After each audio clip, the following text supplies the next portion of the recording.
Meu Deus, que final horrível! Essa foi a sensação da maioria das pessoas lendo esse capítulo, e realmente foi muito ruim. Eu não esperava que tudo seria corrigido nesses últimos 4 capítulos, mas o que aconteceu foi desleal, um soco na cara de todos que acompanhavam a história. Será que existe algo que salva nesse capítulo? Uma mensagem por trás de tudo? Vamos analisar o capítulo 268 de Jujutsu Kaisen para entender como essa desgraça aconteceu e pensar sobre o futuro da obra. Então já dá aquele socão no like e se inscreve no canal para acompanharmos esse final polêmico.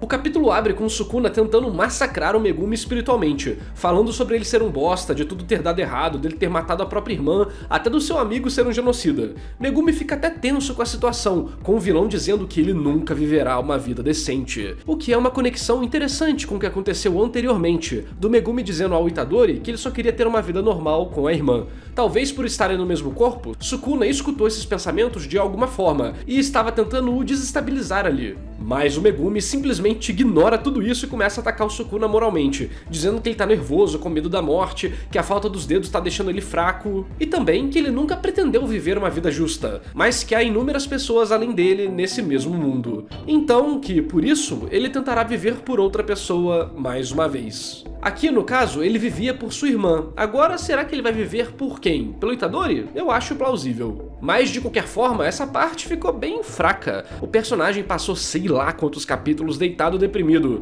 Daí teve uma conversinha com o Itadori e Xablau. Não que isso seja um problema em si, mas tem que ser bem desenvolvido. E de um capítulo pro outro tudo se resolver é meio chato. Não vimos o desenvolvimento interno do Megumi, como ele lidou com todo o seu drama, como decidiu continuar em frente, como as palavras de Itadori tocaram. Ele simplesmente falou, ah tá, beleza, bora. O pior é que ele nem completou nenhum tipo de realização pessoal ou narrativa. No fim, ele vai continuar vivendo por alguém, não por ele mesmo. No que ele mudou? Em quem ele se tornou? Ai, ele riu no final do capítulo. Grandes bosta! O personagem não saiu do lugar. E isso não foi algo proposital, como um personagem sem arco ou de arco estático. Aqui você via um caminho dramático sendo construído pelo autor, mas que no fim não deu em nada. E voltamos à estaca zero, mas agora vai botar ele sorrindo pros fãs ficarem felizes. Só que por trás disso não existe nada. É só aquela mudança artificial que não teve uma construção bacana. Enquanto o Megumi fala isso pro vilão, o Sukuna vai sendo, sei lá, comprimido em um único ponto, eventualmente desaparecendo,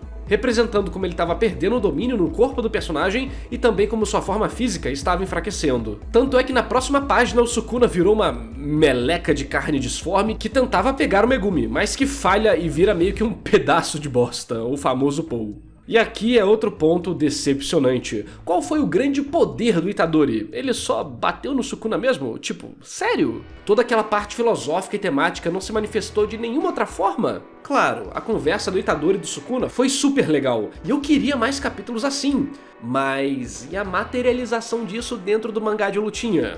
Itadori deve ser um dos protagonistas com os poderes menos marcantes da ficção, porque, meu Deus, sua expansão de domínio é fazer a mesma coisa que ele fazia antes, sem nenhuma mudança? Qual que era o grande payoff daquela parada budista, dos relacionamentos, do perdão e da conversa com a alma? Foi porra nenhuma? O Sukuna aqui é outro maltratado pelo roteiro, todo aquele papo pra nada. Ele perder e morrer depois de tomar os socos do Itadori era esperado. Afinal, quando o Itadori vence dele moralmente alguns capítulos atrás, a luta já tinha sido definida da perspectiva narrativa. Mas idealmente, nós veremos o conflito interno do Megumi, sua vontade crescendo e isso encurralando a alma do Sukuna, enquanto do outro lado o golpe do Itadori iria o desestabilizando. Aqui só rola um papo fraco e rápido entre os dois, e aí ele vira um Pou.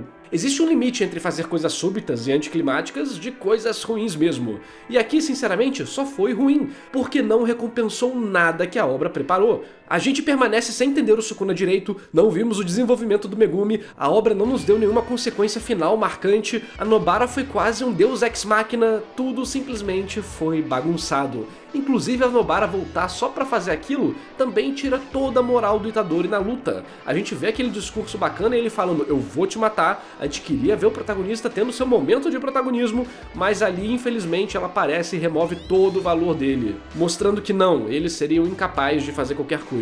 Sendo que naquele ponto da história a gente já construiu que sim, o Itadori seria capaz de vencer o Sukuna, tanto moralmente quanto fisicamente depois de tudo que aconteceu pra enfraquecer o vilão.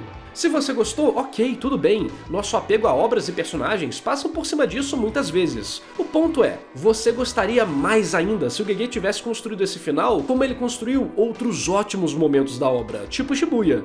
Por exemplo, o Itadori falando pro Mahito "eu sou você" ficou legal, tem contexto, é bem construído, tem recompensa. Aqui, quando o Itadori pega o Sukuna bosta e fala "eu sou você", só tá tudo vazio. Ah, eles nasceram com maldições e poderiam ter tomado o mesmo caminho se não tivesse sido alguns detalhes. Pra você, fã de Jujutsu e hater de Boku no Hero, isso é a mesma coisa de Boku no Hero. Como as pessoas com individualidades estranhas podem virar vilões pela forma que a sociedade as trata ou pelas pessoas que têm à sua volta. Essa mensagem aqui em Jujutsu fica completamente distoante, até porque, além de tudo, vimos como Sukuna realmente era diferente. Tivemos 2 capítulos anteriores só disso, porra, sendo um deles um dos melhores capítulos de Jujutsu inteiro. Então todo esse papo do Itadori de "Sukuna, volte para mim, você pode viver comigo, você sou eu, vamos tentar de novo, não pra amaldiçoar alguém, mas pra viver com alguém", simplesmente não tem força nenhuma. Perdão é algo muito difícil de ser trabalhado em histórias, e o Itadori tava indo por esse caminho narrativamente mesmo. Então dá pra perceber a intenção. A humilhação pro Sukuna é o perdão, é a pena, é a piedade. Eu consigo ver isso sendo muito foda, igual foi alguns capítulos atrás, mas aqui eu só senti cansaço do autor. O Sukuna ainda rejeita isso aí que o protagonista falou e se desfaz no ar, enquanto Hakari e a Uraume, sei lá se esse é o nome dela, nem lembro mais, estavam lá lutando, a mesma Uraume que disse que o Sukuna não estava usando nem a metade do poder dele.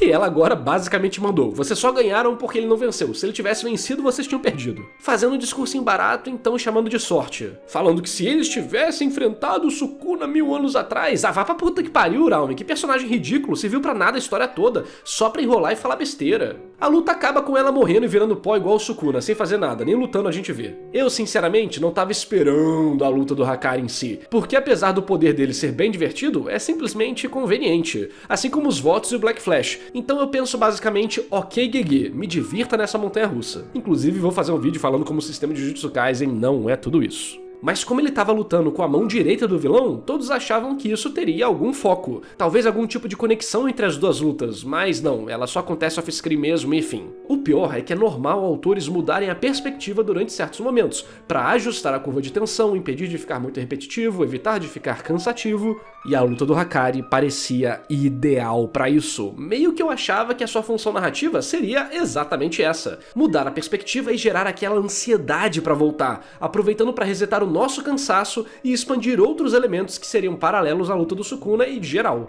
Mas não, só ficamos na mesma luta por dezenas de capítulos que acabaram cansando boa parte dos fãs.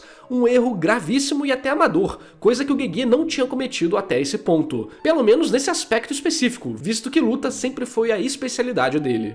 Daí o Megumi acorda algum tempo depois e temos zero desenvolvimento da Nobara, dele ou do Itadori. Tudo acontece artificialmente sem nenhum pingo de emoção ou de construção do reencontro deles. O que cada um sentiu? Cadê o autor mostrando momentos importantes dessa reunião? Simplesmente vai pular uns dias pro Itadori e a Nobara lá juntos como se nada tivesse acontecido? Depois de fazer a volta dela ser super relevante? O autor cria várias expectativas, promessas, nos mostra um caminho específico e no fim joga tudo no lixo. Olha o potencial perdido de fazer o reencontro deles, todos os sentimentos misturados, o alívio da vitória, a dor de terem perdido vários companheiros. Ah mano, Gege, é melhor você tá muito cansado e muito doente mesmo, e provavelmente ele tá, porque isso aqui não tem justificativa. Enfim, o povo abre as cartinhas do Gojo, Megumi Rio, os fanboys e fangirls vão ficar todos emocionadinhos com essa parte vazia e ignorar completamente o crime que foi essa reta final, e então o capítulo acaba com todos os sobreviventes indo se encontrarem.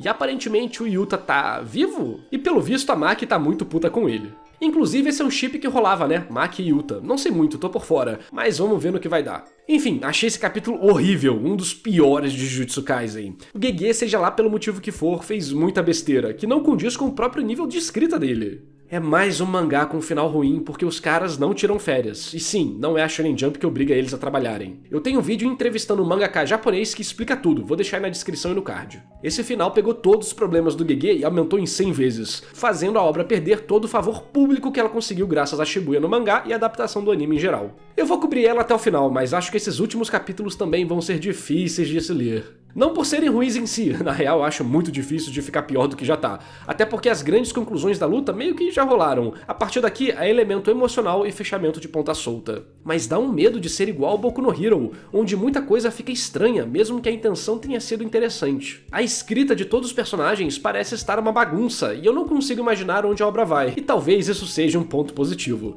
Mas sinceramente, eu tô totalmente desconectado de todo mundo ali. Por mim acabava logo aqui, fechava esse caixão logo, tacava ele pra debaixo da terra. O que me deixa especialmente frustrado é ver como tivemos capítulos incríveis pouco tempo atrás, e como tudo isso foi jogado no lixo pelos acontecimentos seguintes. Quando eu falava que o jogo do abate tava ruim e mostrava as falhas de escrita do Gege, brigavam comigo. Defenderam até o Homem Katana e o Homem Sumô, então sinceramente acho bem feito esse final. Um monte de personagem aleatório, inútil que aparecia e ninguém dava a mínima, e vários outros personagens do jogo de abate que também eram horríveis, artificiais e que serviram pra adiantar a história de uma forma muito ruim. O autor é muito melhor do que isso, mas os fãs aceitam qualquer merda que ele faz, aí já viu o resultado. O pior é ver gente defendendo esse final, o povo não tem o mínimo de vergonha na cara. Tá tudo bem sua obra preferida ter um final ruim, a minha tem, mas na real esse é o padrão da Shonen Jump mesmo. Não tem problema falar que o final foi ruim e que você aproveitou a jornada. O que importa é a nossa experiência constante, não só um ponto específico dela. Mas pelo menos ativa 2 neurôniozinhos seu por um minuto aí, pra ver como o autor infelizmente vacilou. Para de brigar como se fosse futebol, sua personalidade não é Jujutsu Kaisen, você não é o Gojo.